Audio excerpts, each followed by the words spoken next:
Good evening. I am Colleen Anderson, the Director of Internships and Externships at Christopher Columbus High School in Miami, Florida.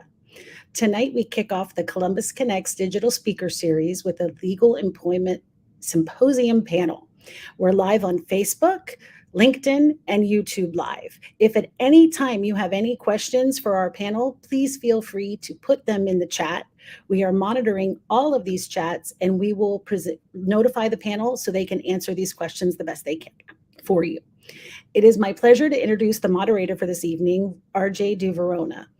RJ is from the class of 1981. He is an active member of the Columbus Alumni Board, and he currently heads the mentorship program at school. Through his interactions with our young alumni and the Columbus community, it was his idea to have this panel tonight.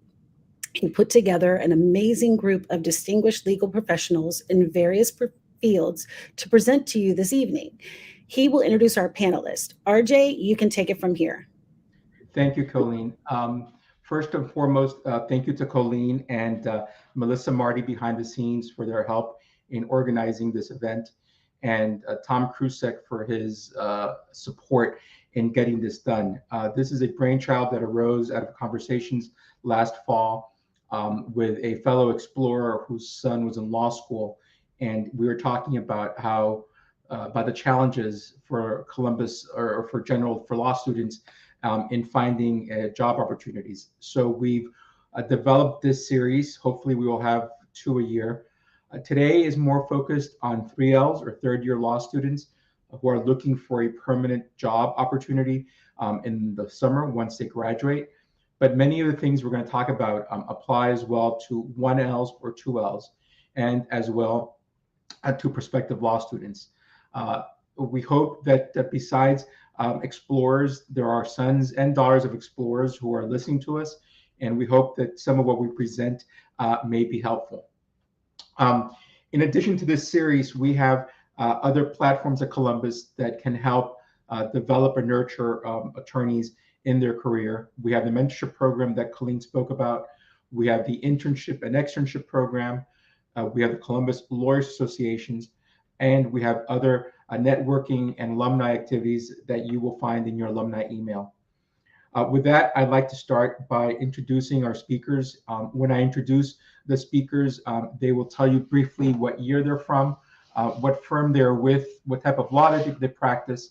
And after I've introduced the entire panel, we'll proceed with our agenda. Our first speaker is Hugo Alvarez from the firm Cole, Scott and Cassane. Hugo? Thank you, RJ, and thank you to Columbus for putting this together. As I am currently a partner at the law firm of Cole, Scott and Cassane. I've been practicing law for about 20 years now. When people ask me what I do, I like to describe it as a problem solver. Usually people come to me when they have some sort of problem, and generally I try to find some form of a solution for them.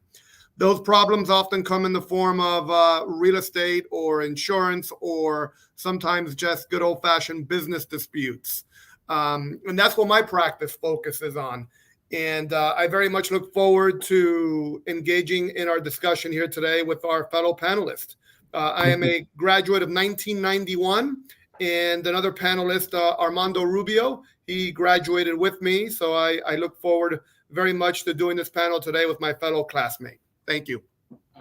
Thank you, Hugo. Our next panelist is Armando Rubio from the firm of Fields Howell. Thank you, RJ, and thank you, Hugo. Again, my name is Armando Rubio. I'm a 1991 graduate of Christopher Columbus High School. I did undergrad at FIU and University of Miami School of Law, graduated in the year 2000, so I've been doing this now. It's going to be 23 years. My practice focuses primarily on litigation, going to court, going to trial, mostly civil. And within that, a lot of insurance disputes, third-party actions, people are injured. Most of what I do is on the defense, so defending companies and individuals against lawsuits. So look forward to it and hope you guys enjoy it. Thank you, Armando. Our next panelist is Pedro Perez Roda from Perez Roda Law. Thank you, RJ. I appreciate it. So my name is Pedro Perez Roda, class of 2000. Been practicing law since 2010, went to St. Thomas University Law School, also did an LLM in tax. and I did the LLM at UM. I practice in the area of estate planning and probate. Also do probate litigation at my firm, Perez Roda Law. And looking forward to speaking with you all today about this process. Thank you, Pedro. And our next panelist is the embodiment of what Columbus is about. This is David Balin. He's Associate General Counsel at Ryder Corporation. He is a de facto Columbus graduate because of having been a part of this panel. But the CEO of Ryder is a Columbus alumni and greatly supports Columbus. Thank you very much, David, for joining us. No, it's my pleasure to be here. I am Associate General Counsel at Ryder System in Miami. Everyone knows that is a transportation and logistics company. I moved to Miami about 30 years ago to work for Ryder, and I handle capital markets work for Ryder. We issue public bonds and public debt. I do all of our international work, so our legal work outside the U.S. and coordinating that. I also have an LLM in tax, so I handle our tax issues as well as our technology transactions. And I'm very, very happy to be here with everyone tonight. Thank you, David. Now each of our panelists will speak for a few minutes on some selected topics that we thought would be appropriate for this symposium. And then, time permitting, we will be taking some questions and answers at the end. Our first speaker will be Armando Rubio, who will be addressing the state of the market for legal employment. Thank you. So the market as a whole, in terms of what's going on, looking for jobs, trying to get a job, trying to hire people, has changed dramatically in the last couple of years. Even before the pandemic, I will tell you, as an employer looking for talent, we were faced with a lot of new and different hiring challenges that didn't exist. A lot of it, you've probably heard a lot of people bemoaning millennials over the last few years and lack of work ethics and a lot of negative things going on. But really, it was more just changing tides and having a new generation coming into the workforce that were focused on different things than what we were primarily used to seeing historically as an employer. And that kind of started this trend of how do we find good talent and what sets people aside. That all changed even more so with COVID. With COVID hitting the U.S. and really international in early 2000, things changed. Work changed, how we go to work changed dramatically. A couple of years ago, if you would have said Zoom, nobody knew what you were talking about. Teams wasn't a thing. Everything was done in person. There was a lot more travel, people coming to offices, interviews. Everything was done in person. And all of a sudden that stopped for a host of reasons. The pandemic for the large part is over, but we've never really gone back to pre-COVID interactions in terms of all face-to-face. Now it's a lot of this. And frankly, I don't think anybody thinks it's going to go back to the way it used to be. COVID changed a lot, and I think a lot of those changes are here to stay. There's been a huge shift to remote work, which frankly has greatly impacted our industry as a whole. No matter what type of law you practice, the key word there is practice. You don't graduate from law school knowing everything. You don't practice for 10 years and know anything, and it doesn't never end. You're constantly learning things. You're constantly happening. There's new things. There's a constant study of the law. It really is the practice of law. So in addition to getting to know the law and live the law, there's a business side of it. I need a job. I got to get a job. I got to pay my bills. I got to pay my bills. I got to hire people to work for me. So the market needs to adapt to all these different changes. The last couple of years, again, very challenging for employers. This is definitely a buyer's market. If you're looking for a job, I've never seen in 20 plus years anything even remotely like what we have now. It is a buyer's market. If you're looking for a job, you probably have pick of the litter, which is a problem. It's a problem for employers, the people looking to fill positions, because we as employers as a whole are maybe looking at folks that we wouldn't have looked at a couple of years ago. Maybe we had strict requirements or expectations when it came to looking at resumes, looking at, what type of person we want to hire. That scope has expanded greatly. So as a lot of folks out there are looking at interviewing people that maybe they wouldn't have looked at before, or trying to get somebody just to fill spaces, call them warm bodies, if you will. That, if you're looking for a job, has worked out great, because doors are open now that maybe wouldn't have been open 10 years ago or even 5 years ago. But it can be a problem, because number one, we need people to fill jobs that know what they're doing. And two, for the employee, you want to end up at the right place for you. And I know Hugo's going to talk about that a little bit later, but those are the things that we try to focus on. The drive today, I will tell you, for new hires is really shifted. A lot of folks, including my firm, used to focus primarily on lateral hires. So looking for that associate who has the experience that maybe we don't have to train. You'll see in a lot of job postings out there that people look for attorneys with either 3 to 5 or 5 to 8 years experience, because that's kind of the sweet spot where you've been doing this long enough where you should know what you're doing. But if you got some bad habits, you can still break them. Obviously, salaries are going to be less than somebody making practicing for 5 years and someone practicing for 10 or 15. But that focus on that has changed a lot, so that now we're focusing a lot more on folks coming out of law school, maybe that don't have that much experience, because that inability to get those lateral hires to come over like we used to, well, we're going to have to go younger and know that we're going to probably have to spend more time training people to get them to where we want to be, which ultimately I think is a good thing. Because if we can bring people up through the ranks, that builds a lot more trust. That gets people, as an employer, getting people doing things the way you want it done, not having bad habits, hopefully. But again, going back to what I said earlier, it is a buyer's market. Complete opposite of what we saw as an industry back in 2008 and 10, when the economy was in the can. There was a lot of people graduating law school, just like there is today, and just not a lot of jobs. And so you had the opposite effect of scrambling, looking for work, trying to get that position, not necessarily getting what you thought you wanted to do out of law school, but just chasing a paycheck.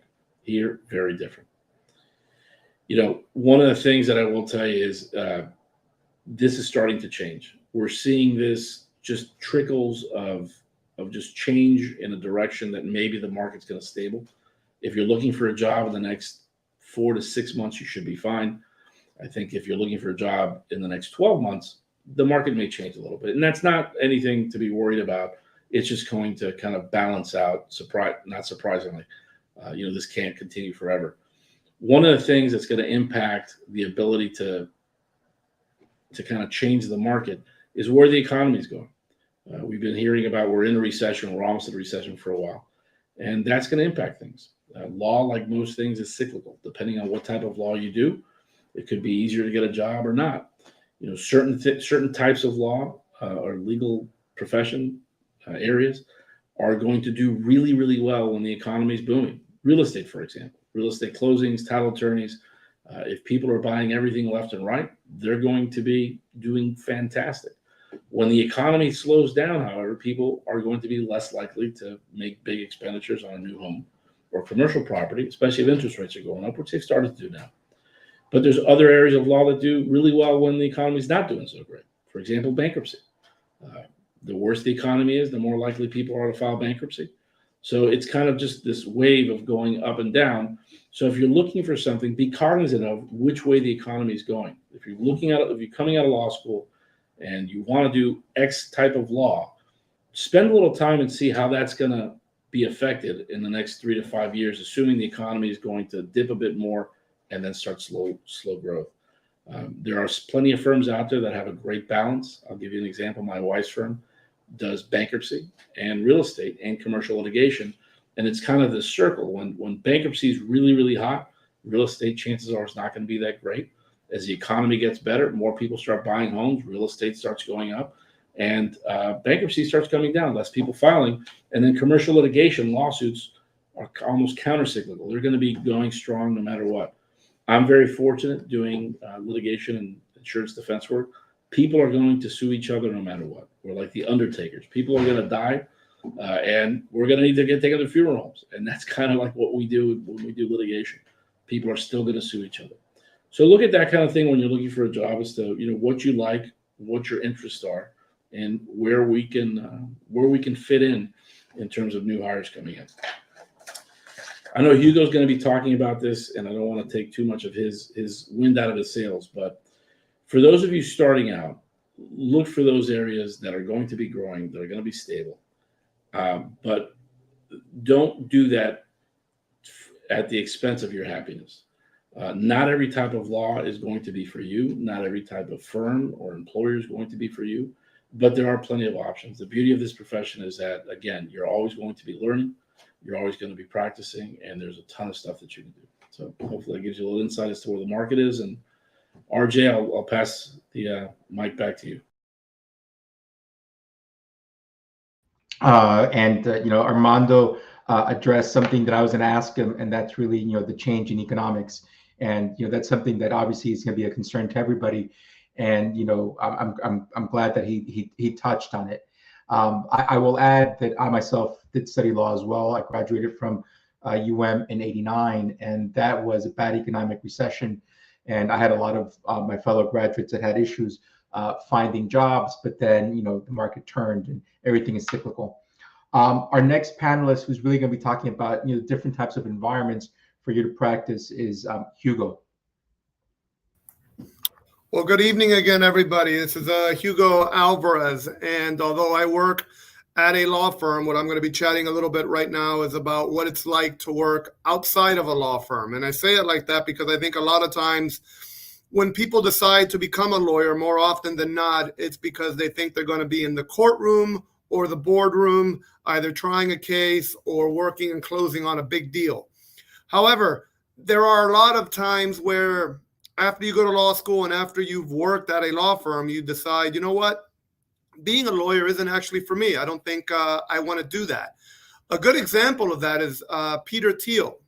Peter Thiel is an extremely successful, wealthy entrepreneur who started his legal career at a very well-known law firm in New York. And after a few years being stuck behind a desk, billing over 2,000 hours a year, doing corporate work, he realized that was not for him. And he left the law firm and he went out west to California and he became one of the founders of PayPal. And obviously we all know where PayPal is today. And after that, he continued to find and found many different other companies. So he took his background as a corporate lawyer and used that as a foundation to understand what the corporate world was like from the perspective of actually founding and starting new companies and deploying capital for purposes of working on that. I give you that background because obviously when you go to law school, you're trained a different way.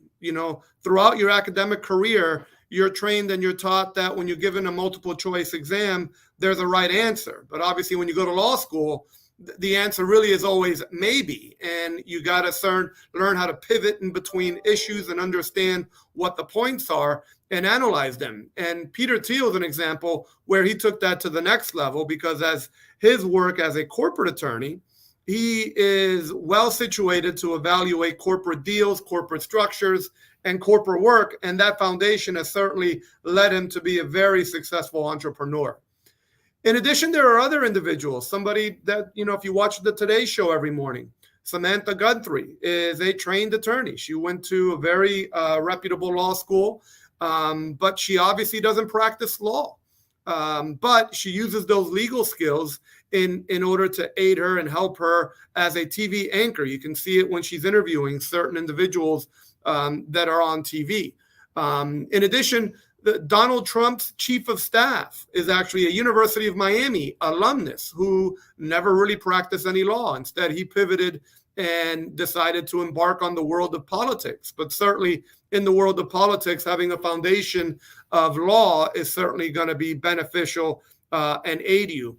And in our community here in Miami, I can point to many different individuals in all sorts of different walks of life that began their career as a lawyer, but after a few years working as a lawyer, decided for whatever reason that they were going to pivot and do something else. A lot of times it's because of the market conditions. Something Armando said at the very end, like do what you like. Certainly if you've had a passion throughout your life, for example, of doing something in real estate, perhaps with your law degree, and getting, your feet under you, you may want to pivot and actually focus on being a real estate developer or something of that nature associated with real estate. Like RJ said at the beginning, when he came out of law school, the economy wasn't doing so well. Same thing happened with me. When I came out of law school, it was during the dot-com boom. And I saw a lot of my colleagues sign and take jobs with lucrative dot-com companies only to see them on the unemployment line about 6 to 9 months later because the dot-com bubble burst. And that caused a lot of people, to lose their jobs. Fast forward to present day, I think we're seeing a lot of that happen right now with like cryptocurrency and some of, those firms and implosions. And I mentioned that because sometimes there is the allure of perhaps fast money. And sometimes that's not the best choice or best route that you need to take, because sometimes you do need to build a foundation in terms of your practice as a lawyer so that you can turn around and if you are going to do other things, now you have that foundation, a lot like Peter Thiel. There are other areas that, lawyers can do. Certainly, the chief of staff that worked in the Trump presidency is another illustration of, politics and law.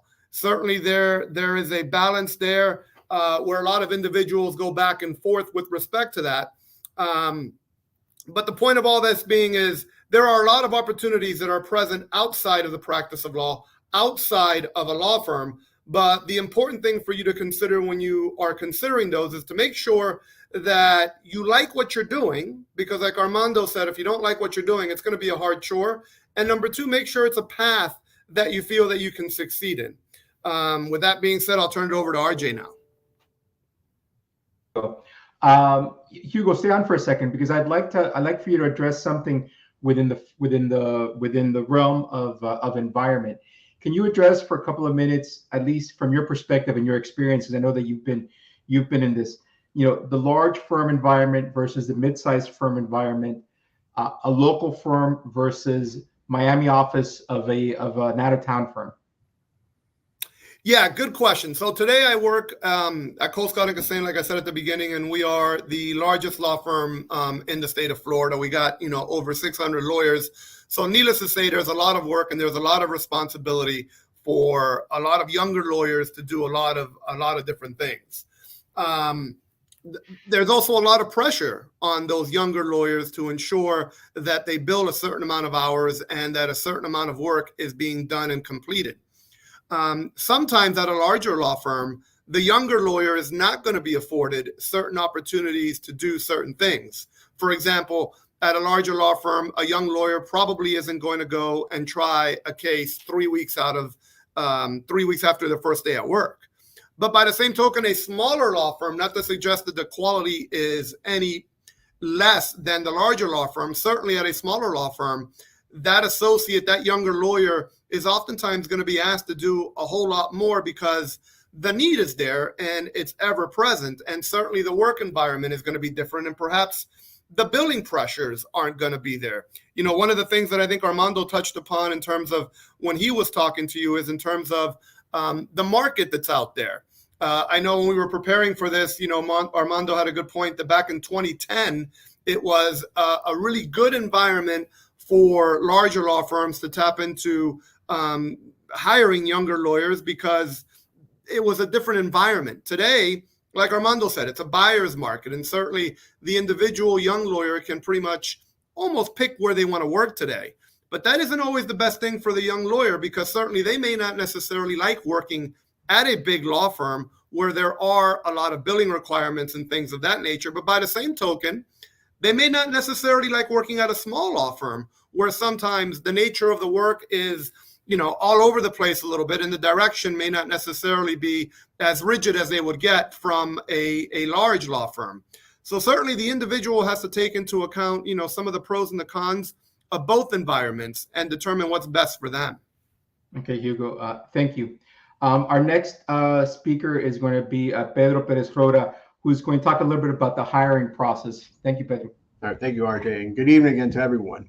So I look at the hiring process as a relationship process, right? So we've talked a lot about, you've heard it mentioned a few times about 2008, 2010 time. And actually, I graduated law school in 2010, which, was a really interesting time for a lot of reasons. And one of them was that, for somebody like me at that time, freshly out of law school, the job market was pretty horrendous. And so I was out having to go and try to find a job, try to find something. And, so I was in the hiring process for an extended period of time, which was difficult, but it taught me a lot.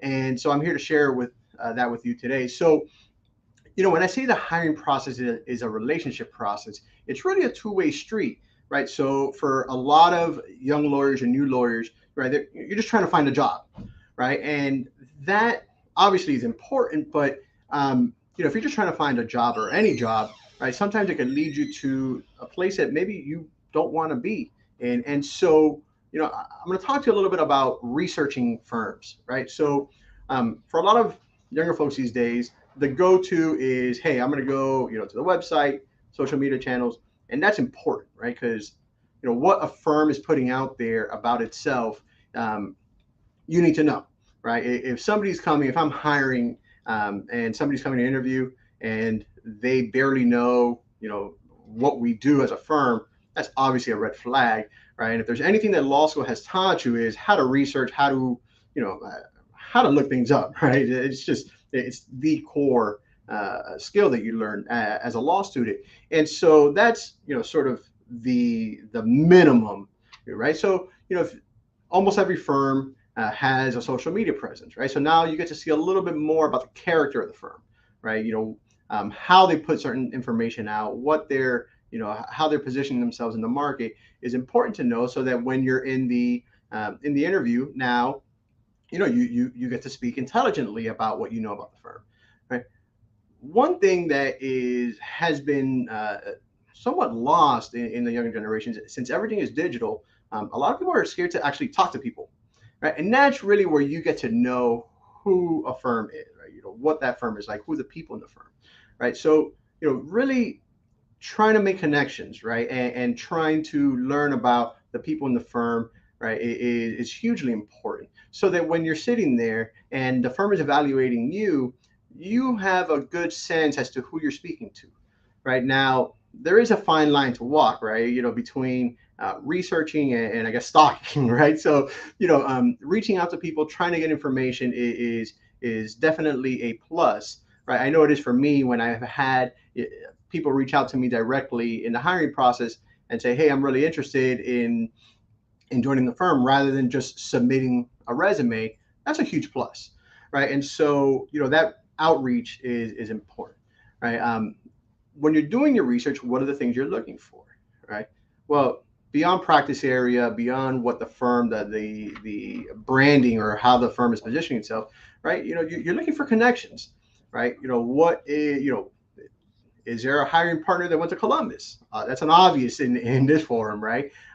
Maybe you have the same college or university in common with the interviewer, right? And you should be looking or reaching out to find out who it is you're interviewing with, the actual individual or individuals, right? To see if there's any possible connection there.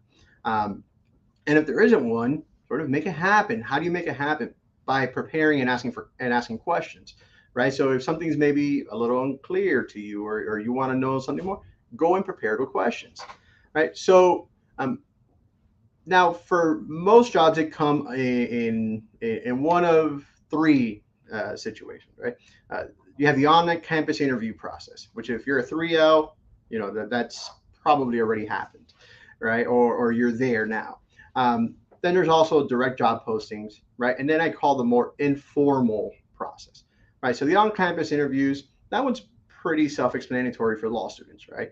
You have firms coming in to interview, right? Your law schools, career services department, I'm sure is, putting out information or has information. So you get to go out and, to that office, to the individuals and see who's interviewing on campus, and you go through the process. Even during an on-campus interview, you still want to do the research, right? Everything that we just spoke about. Right? Now, job postings, right? A lot of firms, whether they're large, mid-sized, or small firms, are posting jobs different avenues, right? Some post directly to law schools. Some are posting to job boards like Indeed or Monster, those types of places. If you're in Florida, the Florida Bar has a job placement or job posting category. So you get to look for job posting. But the informal route, especially for smaller firms, right? The informal route is often how it goes, right? So associate at my firm, we know each other because she used to work for a friend of mine, right? That all happened informally. I never posted that job because we already knew each other, right? That's the more informal. How do you do or make those connections? Networking events or outreach on social media, right? Making the connections, right? Speaking to people, right? Hiring partners need to know that whoever they're hiring is somebody that they want to work with, right? So going back to the relationship, creating relationships with people, right? Having that direct contact. It's a skill. It's not something that you're just born with or not. Some people, it comes a little easier than others, but it's a skill. You got to practice it. Just speak to people, and that is the best source of information. Because now, if you're speaking to somebody in my firm, they can tell you whether we're really like what we post on our website, on our social media channels, right? And I mean, I would hope they tell you yes, but the best way for you to find out is to speak to somebody on my team. So when you're going through this process, right, be curious. The same way that you would study for a law school exam and really dig deep, right? Dig deep into, the firm that you're trying to interview at, and show them that you care, because that's ultimately what they want to know is, do you care? The skills they can teach, right? Are you going to make that extra effort, right? And that's what's going to count the most. And so with that, I'll turn it over back to RJ. Thank you, Pedro. Now, Armando is going to highlight something that's very important, which is really, the actual interview, because oftentimes you have one person interviewing you if it's on campus, and how you do in that interview it determines whether or not you get a call back. Those famous words that are so important when you're a law student. So, Armando. Sure. And let me just start off by going over the basics and kick myself if I didn't. Punctuality. Never get late to an interview. Dress appropriately, whether it's in person or remote. That means appropriate backgrounds by Zoom. And please, for the love of all things holy, wear pants. You want to bring extra copies of your CV, a writing sample. For those of you who are graduating law school or recently graduated law school, bring your transcripts, and also be prepared to give that person interview some references on the spot.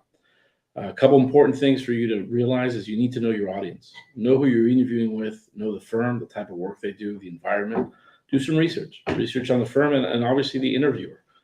You should know ahead of time who that person's going to be or persons, and do a little bit of research. Look online, look at LinkedIn, their firm bio, and see what type of work they do so you can be engaging.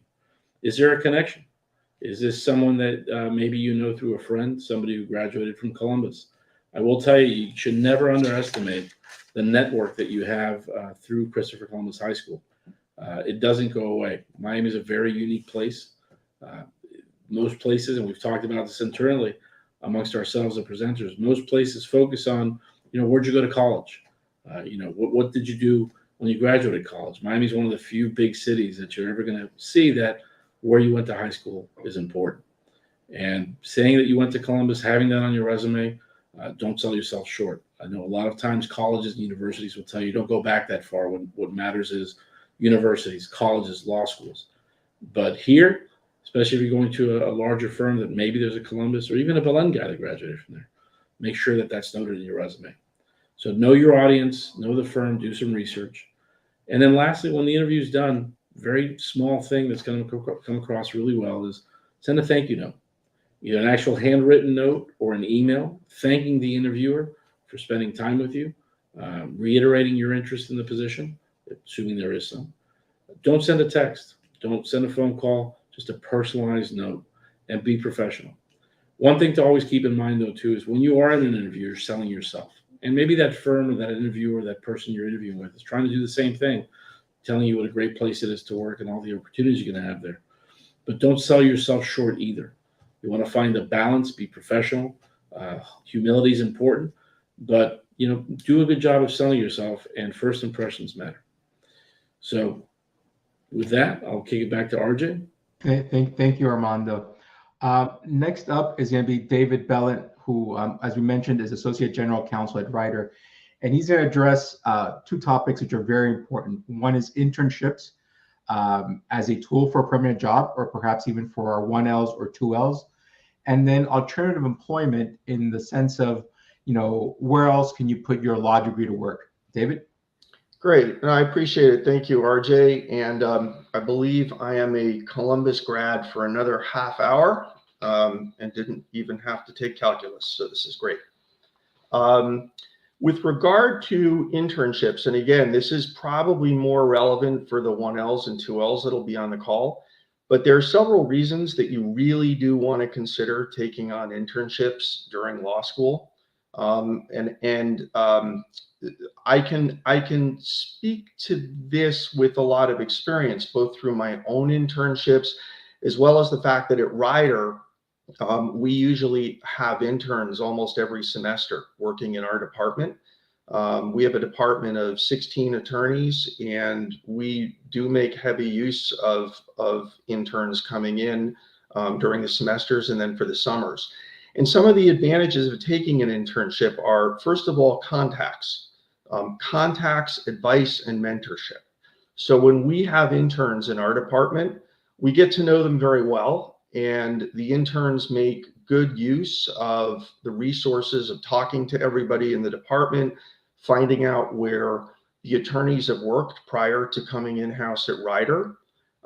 Very often the attorneys in my department have referred the interns to law firms that they've worked at before. They've actually made, sometimes we make phone calls for them. We can give them advice as to what courses to take for the rest of the balance of their, law school career. And it just provides mentorship for people, which is all very valuable. Internships can be paid or unpaid. My piece of advice, we happen to pay at Ryder, but and most companies will, but I wouldn't let that be the guiding post as to whether or not to take an internship. I think it's the contacts and the experience that's most important. And then the other reason to do it is to gain some real experience. And to Armando's point about interviews and conducting both on-campus interviews or interviews with firms, if you can go into an interview being able to convey something that you did during an internship that added value to the process, that is an extremely valuable thing for you to be able to do. It's a conversation starter with the interviewer. It lets them see how you would add value to their firm. For example, if you're looking for a litigation job and you had an internship either at the state district attorney's office or the U.S. attorney's office or a judicial internship, you'd be able to have an entire conversation about something that you did, about a case that you worked on, or how you advanced something. Similarly, even if you're interested in transactional work, for example, when we have interns at Ryder, we give them real work. I mean, they're not fetching coffee. They're working on transactions. They're producing documents.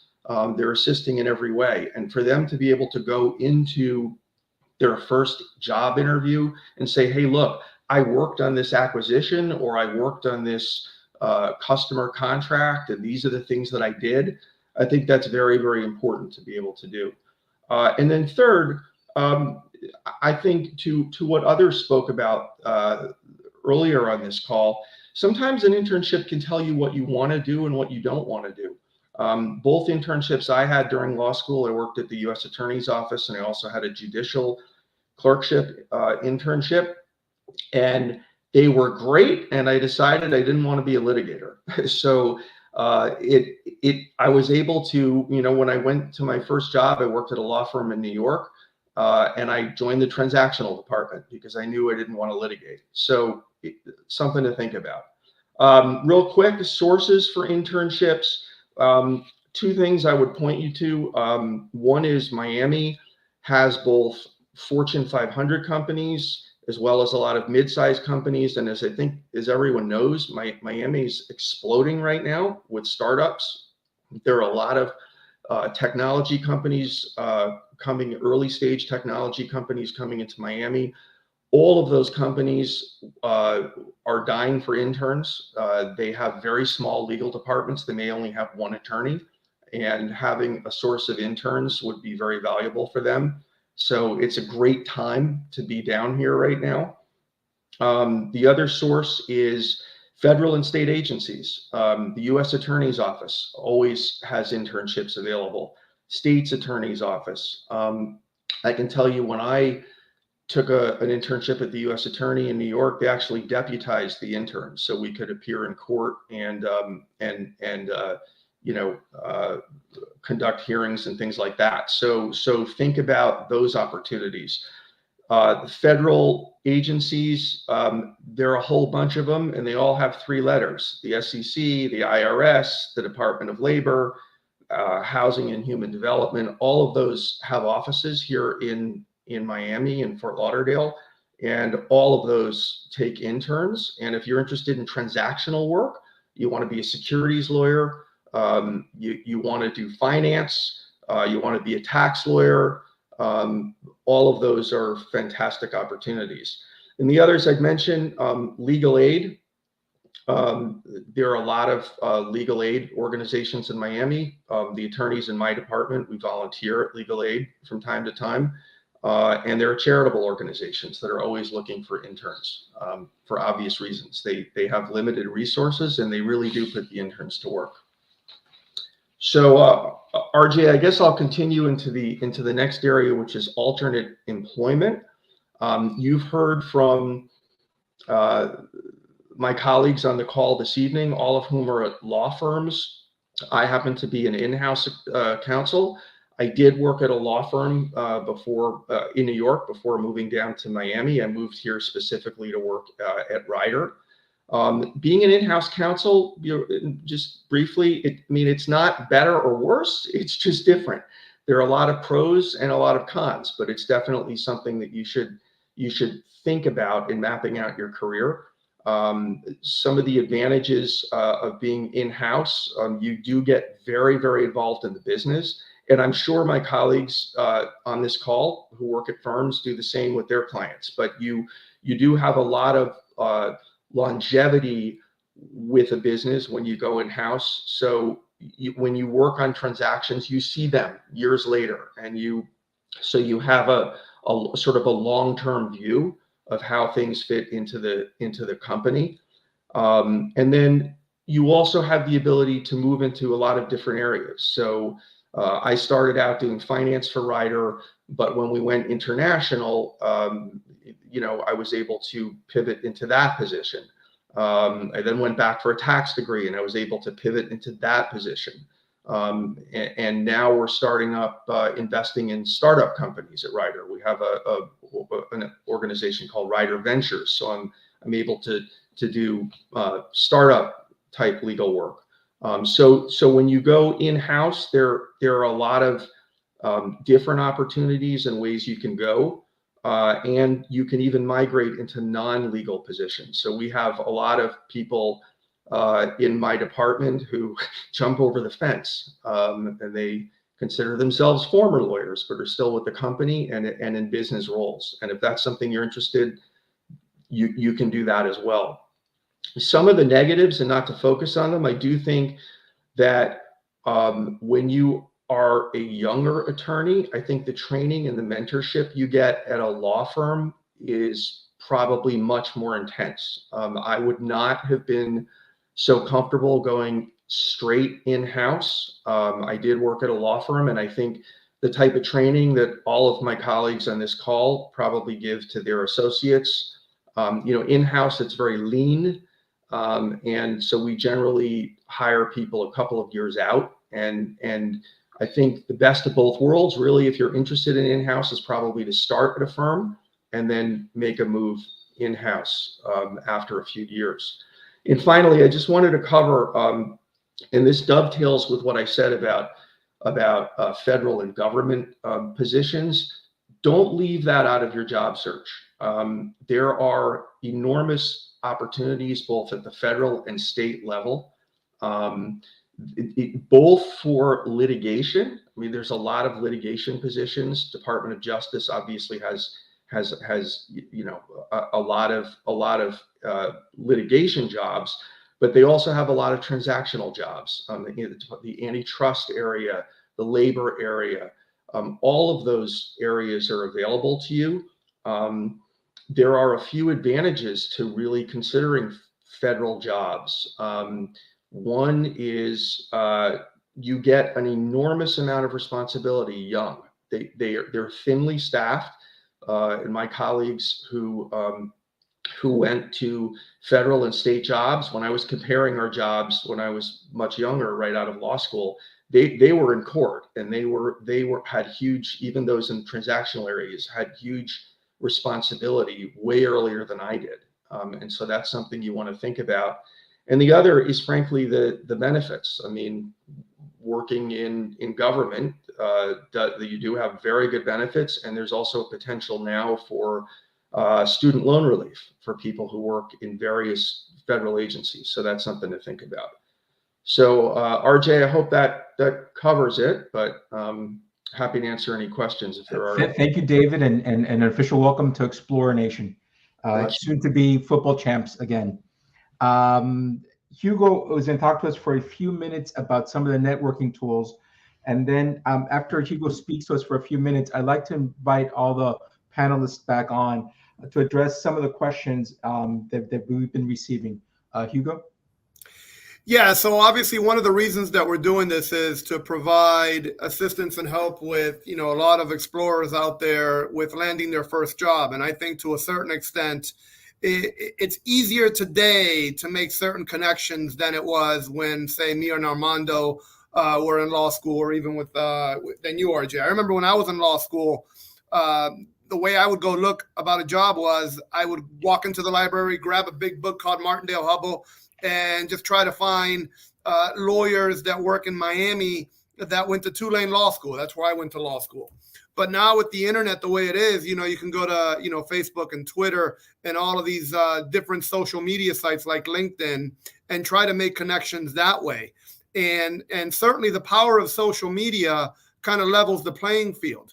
And, one of the things that we spoke about earlier with respect to smaller law firms, for example, is a lot of times small law firms are more active in doing things like a blog or a newsletter and things of that nature.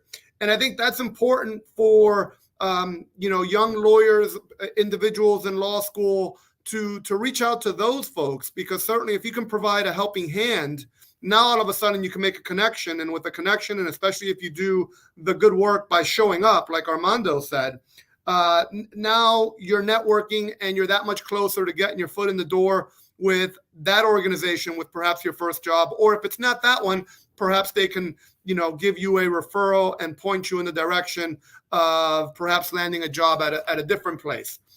Another often overlooked area that I think a lot of law students should take advantage of is local bar organizations. For example, I'm the past president of the Coral Gables Bar Association, and every month the Coral Gables Bar Association has a happy hour.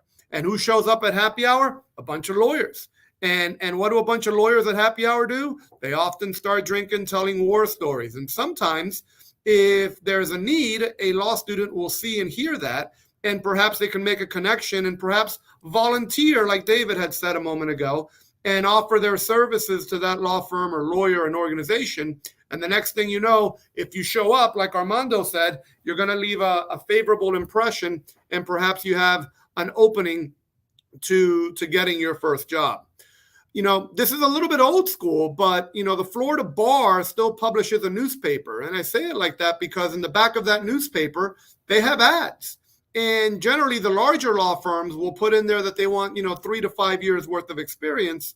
But a lot of times, there could be a specific need with a specific case, and the need could be very immediate. And if you make a favorable impression at an interview, that 3-year experience may actually be 1 year. And I say it like that because if you see that there is a law firm that is advertising in a newspaper like the Florida Bar News, don't be afraid to apply for that job. because you never know.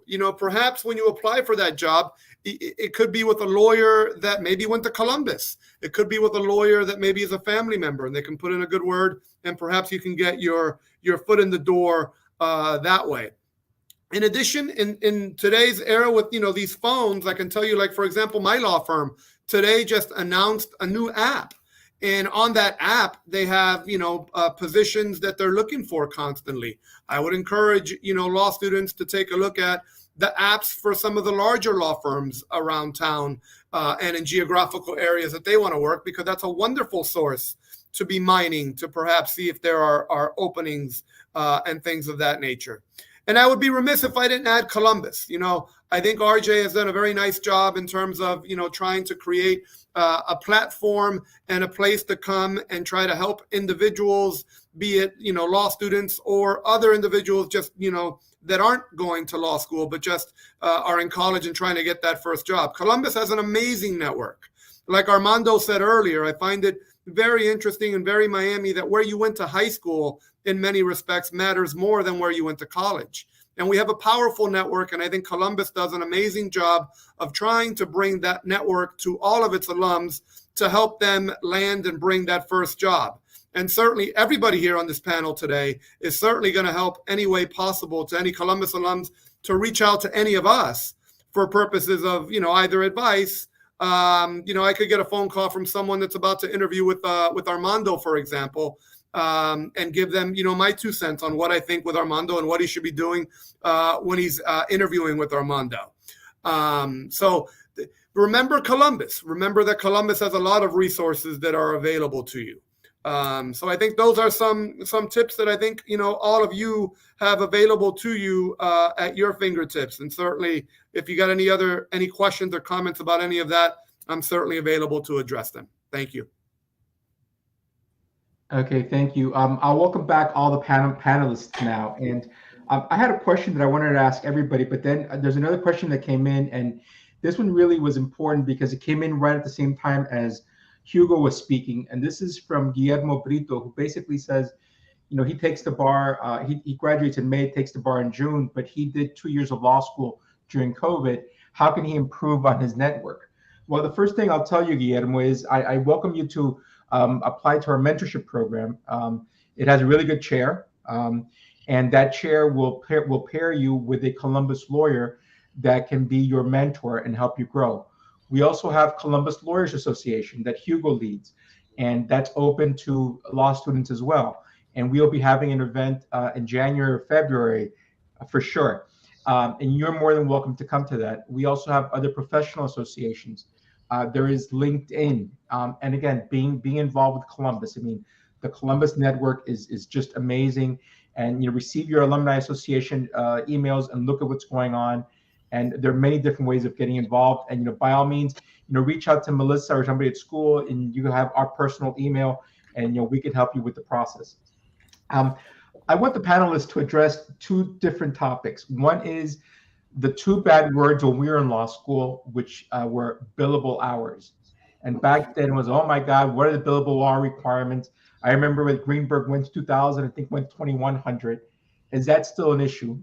And then also importantly is, how important is it when law students or graduating law students are looking for firms to be focusing on grades, rankings, writing samples, extracurricular activities, and experience before law school? How much real life experience do some firms look for when they're hiring somebody? So I open it up to the panel. Yeah, let me start with the first question, RJ, as it relates to billable hours. And I think that is a function of what type of law firm you join, because there are law firms out there that, believe it or not, don't have any billable hour requirements. And that's a function of the type of practice that they engage in. Pedro with estate planning probably charges a flat fee for the work. A lot of real estate transactional law firms are, going to charge a flat fee for the real estate transaction, and they just got to get that work done.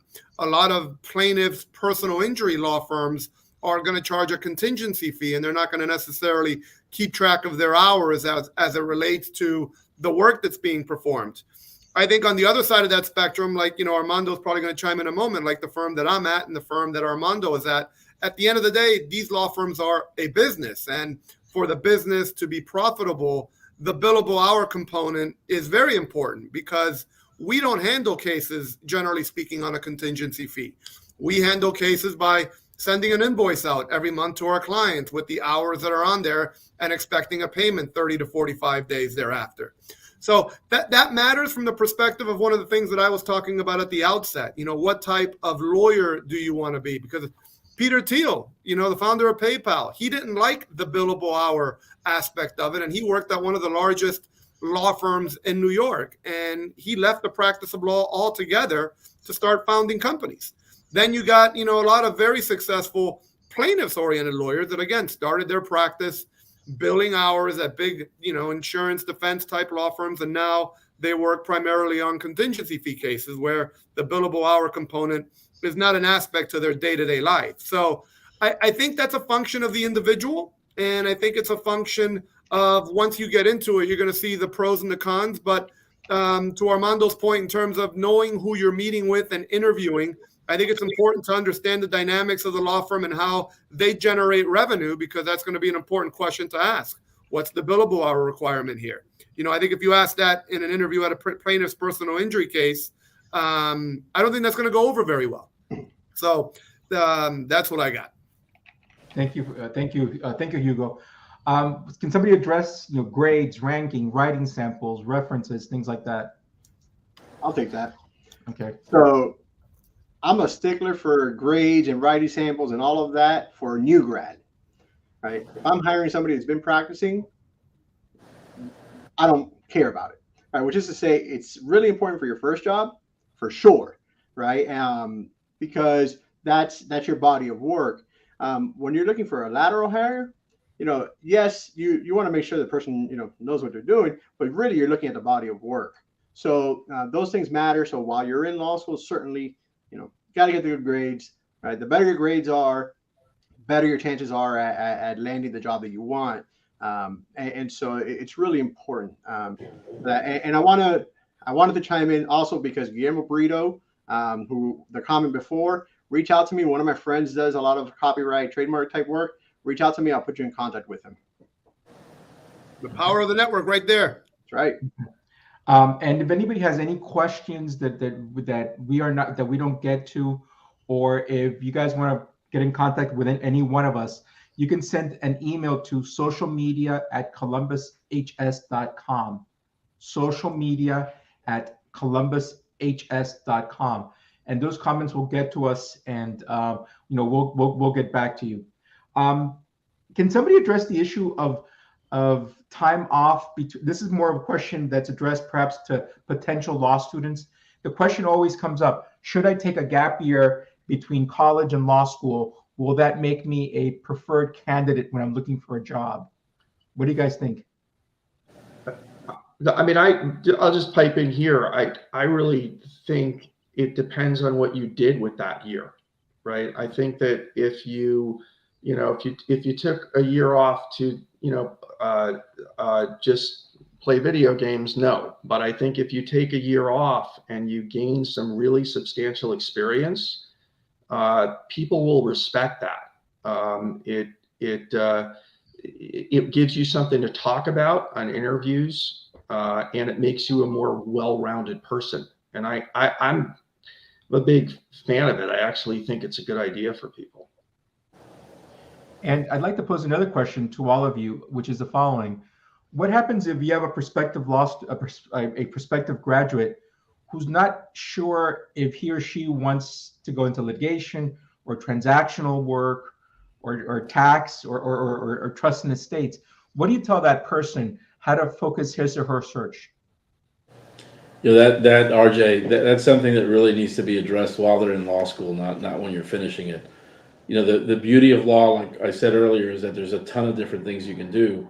And when you find what you like, it's almost more important to find what you don't like. So take advantage of internship programs, externship programs, summer clerk jobs, and see what it is that you don't like. I did commercial litigation as a law student, hated it. Did bankruptcy as a law student, wasn't a big fan. I'm sure everybody on this panel can attest to that. It's try to find out what you don't like, but do that in law school, because this profession, I think, as we all know, pigeonholes you very early. And if you've been practicing 5 years doing civil defense litigation like I do, and decide you hate it and want to go do something else like probate, like Pedro does, that is an almost impossible leap to make. So try to figure that out early. Can I offer a counterpoint, contrary view? Because we're all attorneys here. I'm shocked that we've all agreed on so many things. So I actually pivoted to this area a few years ago. Right, it had to do with a life experience I had, but it was so before I got into estate planning and probate, I was primarily a more of an investment and litigation. So I was representing investors in their transactions and litigating them when they went wrong. And I actually almost got out of law. I started to dislike what I was doing. I didn't really find anything appealing to it other than the money. And I moved into estate planning and probate, and now I love practicing law. I mean, I enjoy it so much. I actually have, somebody trying to pull me away from practicing law for a very lucrative position. I'm like, no, I won't do it because I absolutely love what I do.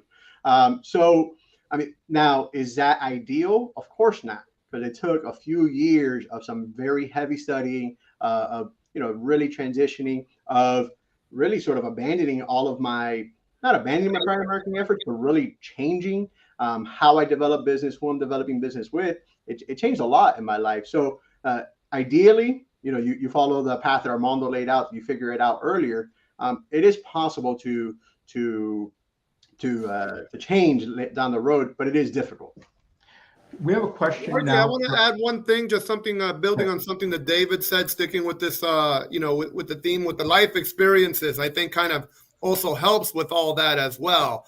I found when I was in law school that the kids that had a gap year or two or just came to the table with life experiences, two things. Number one, I think they were generally better students because they understood how the law operated better in the context of being in law school, number one. And number two, I also think those life experiences helped them to decide a little bit faster in terms of where they wanted to be and what they wanted to do. So I think that's another value with respect to, perhaps taking a year or two off in between undergrad and law school, kind of gets you there a little bit better. And I think it also helps you in law school as well. We have a question from Mauricio Pons. He's a student at Loyola University in New Orleans. He'll be taking the Louisiana bar in July of next year and the Florida bar the following spring. He's considering pursuing a tax LLM, but wanted to ask your opinion whether he should pursue that immediately after his JD or first gain some experience and then go for his LLM. No, I can take that one. I worked at Ryder for 20 something years, and I went back and got my LLM about 4 years ago. And the reason is that I was doing so much transactional work, and as everyone knows, transactional work is replete with tax issues, and it bothered me what I didn't know. So I actually went back and got it while I was working, and I found that having that background in transactional allowed me. I don't know how it would have been had I gone directly, but I certainly got a lot out of the program because I had that practical experience.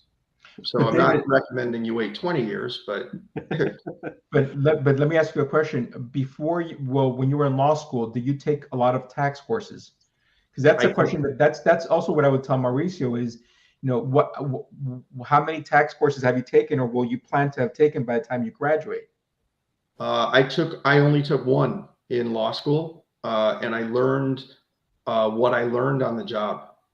Okay, because I'll give you a personal experience. I took income taxation. I took trust and estates. I took international tax.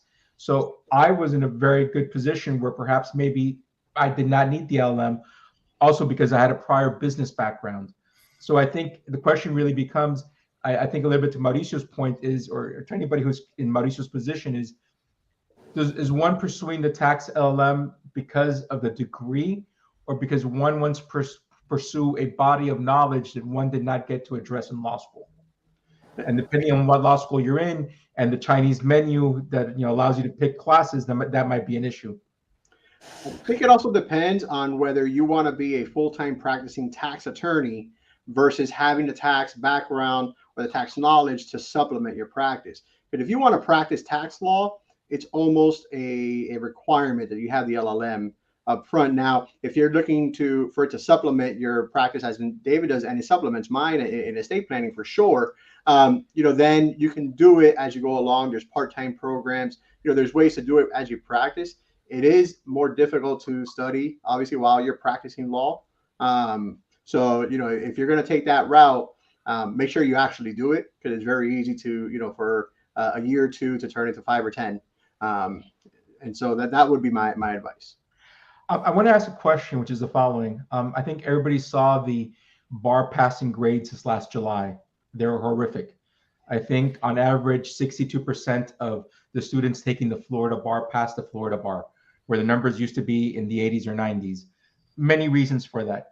But my question to you guys is, if I'm a law student who's graduated and I've taken the bar and I have flunked it, and now I'm taking it again and I'm going to pass it, how do I address that within the light of a job interview?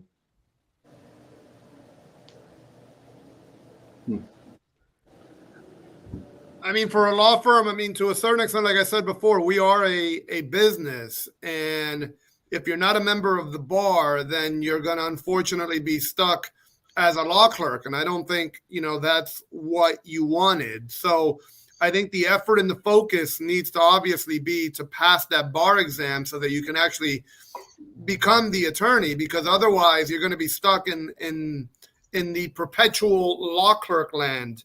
Because again, there is a role for law clerks, but generally speaking, that role is temporary, because everybody envisions that the law clerk is ultimately going to become a member of the bar. And certainly there are a lot of fine lawyers that have not passed the bar exam. But at some point, if the objective is to be a lawyer, you just got to roll up the sleeves and get through that exam. And I guess following up on that, that's a question now, because I've lost track of this. I don't know if any of you guys know, but do the bigger firms, do the mid-sized firms now help students with the bar review courses and the bar expenses? Because I knew that was something big, in the dinosaur era when I went to law school. Yeah, I think there are law firms in town that still provide that type of assistance. I think there are law firms in town that provide their summer associates with salaries that I think some of our judges don't make. So that's a function of where you get that type of employment. If you're fortunate enough to get it at some of these international type law firms, you're certainly going to have those financial benefits available to you.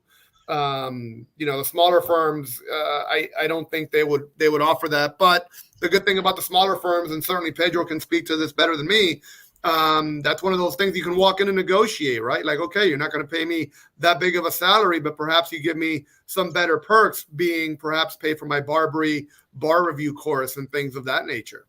And there's more flexibility there. And I guess one last question, and I appreciate everybody's time and forbearance. We went a little bit over the 7 o'clock. Is, are you guys seeing all firms returning to working at the office? Is there some flexibility? And how do you guys see this flexible work environment where some people are working from home and some are not? How that's affecting law practice, and more importantly, how that's affecting the mentorship of the younger associates?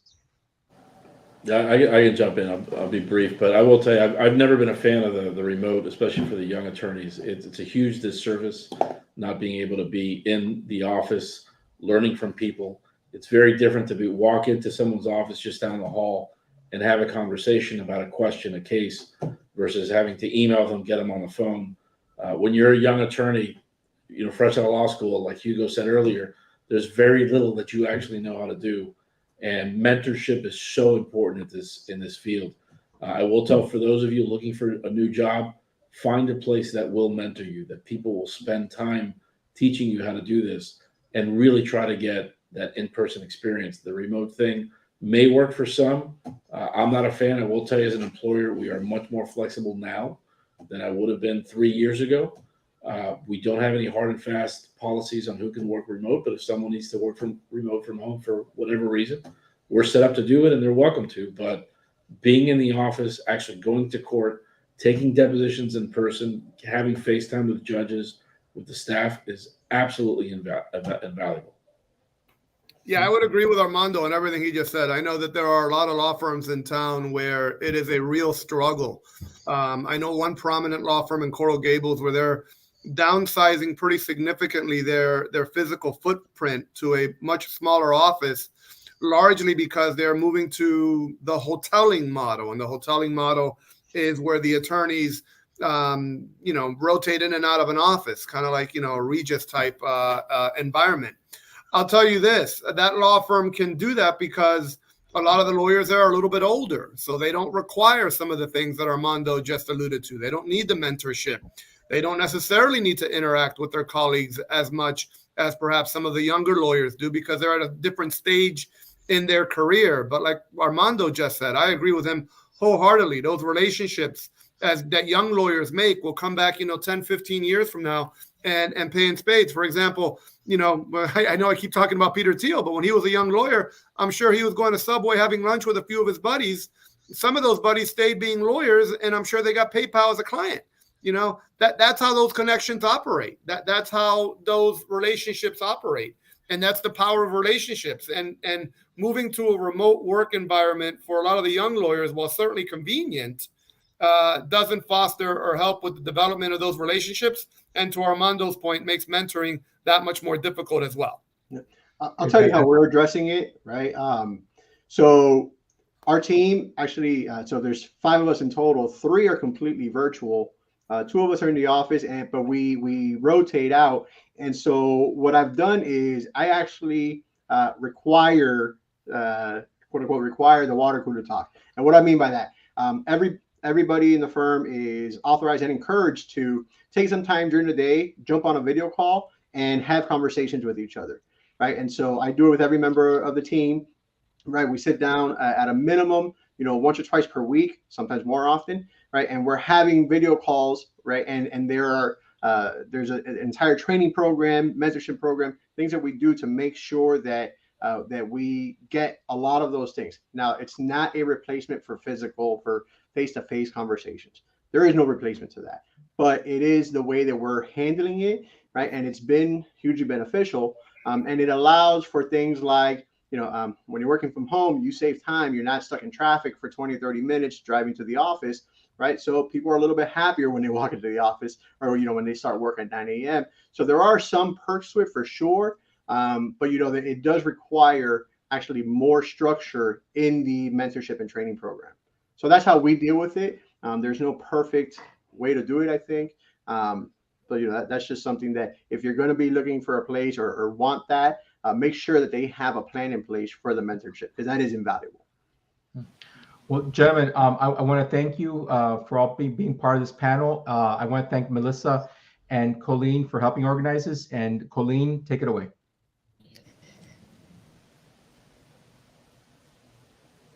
Colleen, you're muted.